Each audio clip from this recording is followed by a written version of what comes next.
What's up, guys? This is something that is very important to me, but it might not be important to you. So if you're not really into competitive VGC, or you want to avoid any of the worries or the drama around this subject, you can go ahead and just wait for the roulette free-for-all, which will be coming out this evening. If you are interested in my thoughts on this subject, please keep watching. As many of you might know, I recently attended the International Championships for Europe in London. Now, this is the biggest VGC event ever in Europe, and it is the first big VGC event for Pokemon Sun and Moon. And I need to talk about this no nonsense, so I don't green screen, and there's nothing else on your screen. There's just me talking to you, and there's a big issue here. And I'm not talking about people genning their mons. Now, while you shouldn't gen your mons for VGC because it is in the rules, it doesn't give any competitive advantage at all, and so it's not something that I view as particularly important to address on YouTube. I think it's up to TOs and VGC organizers and judges to sort that particular rule out.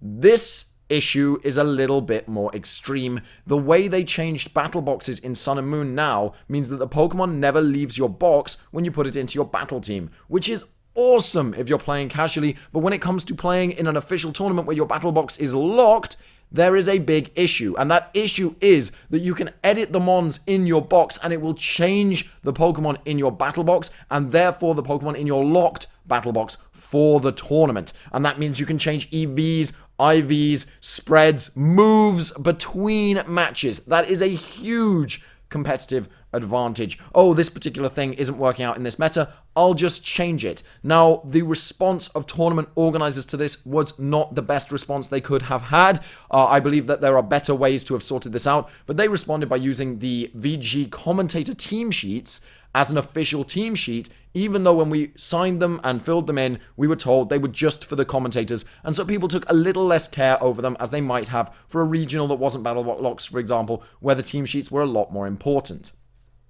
Lots of people ended up losing out due to this. Marcus Starter lost his Gastrodon, which really cost him his phenomenal run. He went 8-1 day one, and then he lost to Gastrodon because he wrote the wrong nature down on the team sheet that he thought was just going to commentators. He did not cheat. He was not capable of cheating, yet this is something that he got caught out on. Edu lost his Pelipper, which was, he's running Double Duck and loses his Pelipper. That is literally just saying you are now out of the tournament. There's nothing you can do. Jonathan Evans, second place in the world, did end up losing the item on his Tapu Bulu because he wrote Meadow Plate, but he had Miracle Seeds. Miracle Seeds do make miracles happen, but they also do exactly the same thing as a Meadow Plate competitively. These are the responses of the judges to this terrible problem which came to light literally the day before the competition. The judges didn't really have any other option. They went with what they thought was their best choice, and I can't fault them for that. As much as I feel for the people who lost their mons who weren't cheating, I cannot fault the judges for going with what they thought was the only option they had to prevent this from being a disaster. Now on to the real crux of the issue. The issue is that battle box checking to a team sheet doesn't work. And let me explain to you why it doesn't work. Anybody with a hacked device can change their EVs and IVs between matches. But not only that, they can import and export their saves freely. So, allow me, with the brain of a hacker, to tell you how this works. I decide to cheat in this tournament by giving all of my mons perfect stats, for example. I'm not 100% sure that it would allow the battle to go through, but since Infrared doesn't actually have a hack check, I believe you could actually give every single mon 252 EVs in all stats and still battle your opponents in the World Championships of Pokemon. It would still work. I have my hard copy of my game. I go with my completely legitimate team, not hacked at all. They lock my box on my hard copy. I then export the save from the hard copy and copy it across to a software copy of the game on my 3DS. Now, I edit the save on the software copy to give every single mon 252 in all EVs for a massive, truly competitive advantage. This is not like genning Pokemon. This is a true competitive advantage. So I do that, and now I have a massive advantage over all of my opponents. I have max bulk, I have max speed, and I have max special attack and attack. My Tapu Lele is killing every other Tapu Lele out there. It's living stuff that it should never ever live if it's able to kill these things, and people are going, what the hell's going on? So they call a judge over there like, I think he's cheating, you know? He lived as if he's max SpDef, but he hit me as if he's max special attack, and he outsped me when I'm, he sped tied with me when I'm max speed, and I just need a judge. So I need a judge. So I put my hand up, I call a judge, right? Judge comes over and says, we're going to hack check your team. Your opponent has requested a hack check. We are going to hack check your team. And you go, Absolutely. And then you take the hard copy of the game out of your 3DS and you hand it to the judge. The judge says, no. We hack check your team on your device. You go, oh, I'm so sorry. Turn your device off. Put the hard copy back in. You're like, oh, because I took my copy out, it froze the game. Turn the device off. Hard copy back in. Sign on to the game on the hard copy where you have not edited the stats. Hand it to the judge, they hack check it, and they're like, no, it's perfectly fine, your opponent's being paranoid. Now you go to your next game, and you do the same thing again in your next game. You cheat again. And if they call a judge, the judge comes over and goes, oh, we've already hack checked you, but we have to do it again. And every round you get a hack check, but you come out completely squeaky clean. That is how you break this system, and I worked that out within 25 seconds of seeing this team that somebody posted where they'd edited their battle box. Now imagine, they think they can fix this with team sheets. How do team sheets help in this situation? Day 2, team sheets are being checked. You hand in the team on the legitimate copy where you've done nothing wrong. You could even clone your save back across, fix all the EVs, and then change it so your battle record is still intact, so they see the correct battle record. And they go, oh, he's passed, day 2, go ahead. And then you sweep through day 2, or you don't even bother cheating in day 2. You're just like, okay, cheating my way through day 1, I've got my points, I'm just going to play legit day 2. That is something you could legitimately do and never ever get caught with team sheets. Why am I telling everybody this and not presenting a better option? That's because I have a better option and I'm going to show you this right now. So I'm going to cut to some 3 screens. You should see 3 screens on your screen in just a second. And on these 3 screens, you will see a regular 3DS powering up. You will see a hacked 3DS with menu hacks powering up. And you will see an ARM9 Loader Hacks 3DS powering up.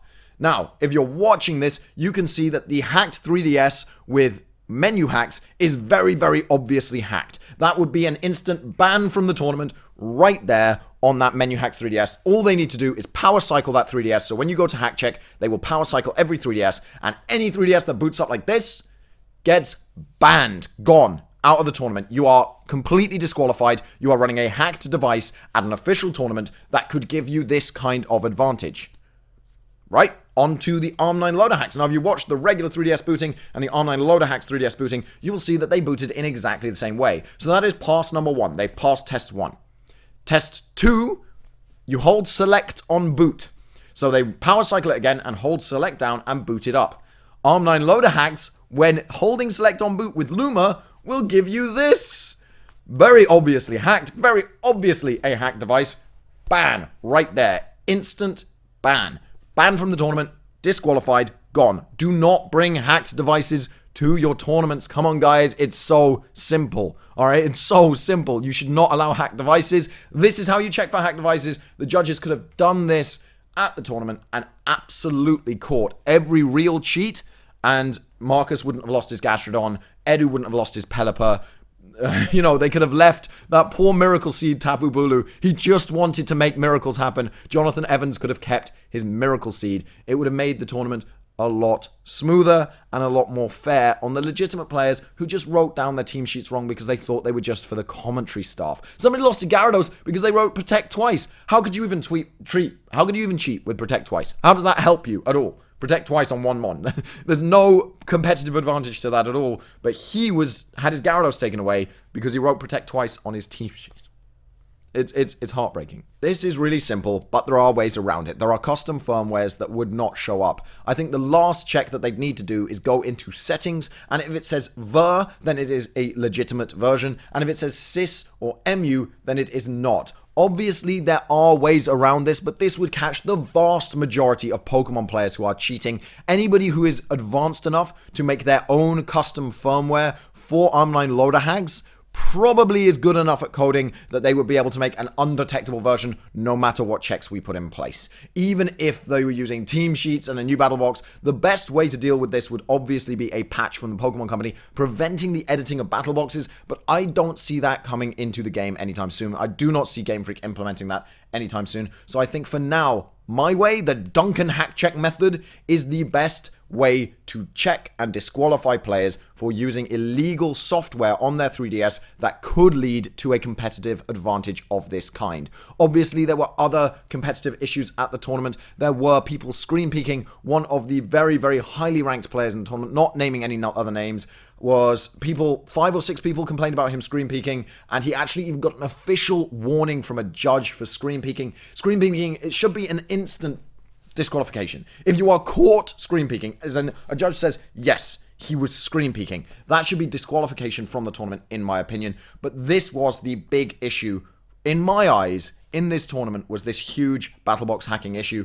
I hope I've cleared this up for you. I know a lot of people have been talking on Twitter about it. I just wanted to make it absolutely clear to you guys what went on, and also try and present a alternative way to deal with things other than using these team sheets, which really don't help at all. They do not fix any of the problems. Thank you so much for watching this video, guys. I will see you back with regular content this evening, and I'll see you guys next time.